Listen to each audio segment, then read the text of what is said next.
everybody, I'm Mitch English. And I'm Riesa, Pascal. I'm Andrea Jackson. This is Daily Flash, your source for trending news and entertainment.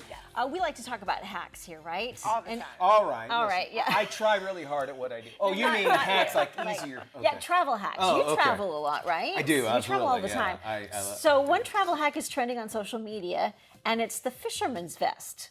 So a lot of people are getting the fisherman's vest, right? And they are packing it full of Makes all sense. their stuff so that when they go through the airport, they don't get dinged for an extra bag. And some lady fit like 1 week's worth of clothes into a fisherman's vest. I think that's a great Imagine idea. if you combine that with some cargo pants. Yes! Oh my gosh, you're set to jam. Does Alan have a fisherman's vest? Because I know a lot of Yes. photographers do. It makes Yeah. sense because It you're really always does. grabbing stuff. He wears these cargo pants, and I'm telling you, like, he could pull a rabbit out of the pocket and still have another farm living in there. It's crazy. But I thought, what a great idea. That Never is thought about brilliant. that before. I have a lot of PFG shirts from Colombia, and they're the same deal. With a lot of pockets and and things. stuff, and they do come in handy. I was traveling on this low-budget airline through Europe, and they are super strict with your bag weight, your carry-on weight. So I had a lot of jewelry, which is really heavy, so I shoved it in all my pockets of my pea coat.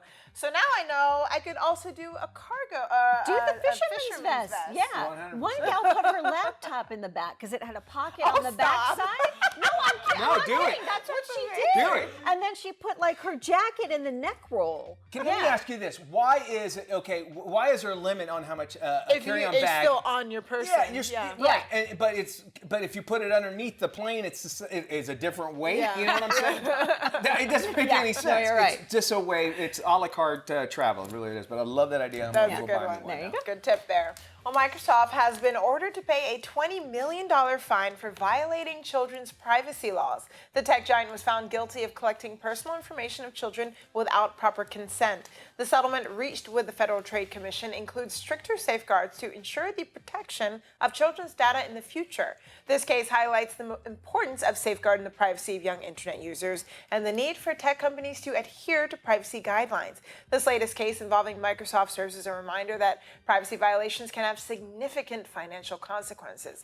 If it can happen with an organization as big as Microsoft, imagine what these little sites that no one is actually monitoring is doing with your information. Do you think $20 million is enough, though? I mean, your child's information. child's safety, and yeah. that's nothing. I mean, I'm sure that company makes that It's a any drop day. in the water for Like them. $5 for Microsoft. Yeah, really, it is. Maybe. If you think about it. And I think they know that. Well, a recent article about a sex championship in Sweden took off after a number of media outlets shared the story as fact.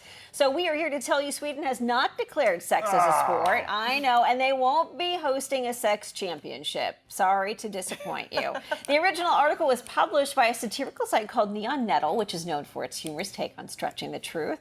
The story serves as an important reminder to verify information, rely on trustworthy sources before sharing or spreading claims that could be false or misleading. It's amazing how fast something can spread, and the correction gets very little attention. Oh, yeah. It's not as And sexy. the damage is done. How many people are going back and reading Yeah.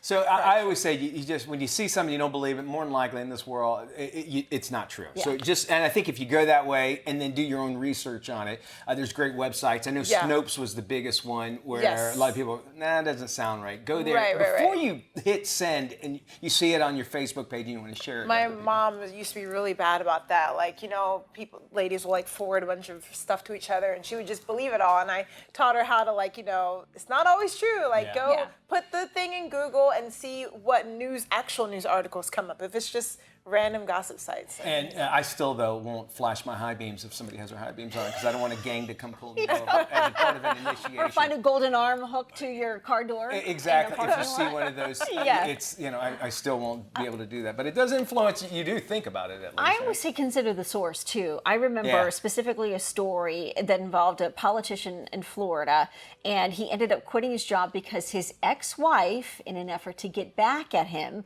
released some photos to a newspaper of significance from a party 20 years ago. So there's the context is missing for 100%. Wow. So remember that, guys. Yeah. All right. Children's, listen. And don't flash your high beams. Actually do that.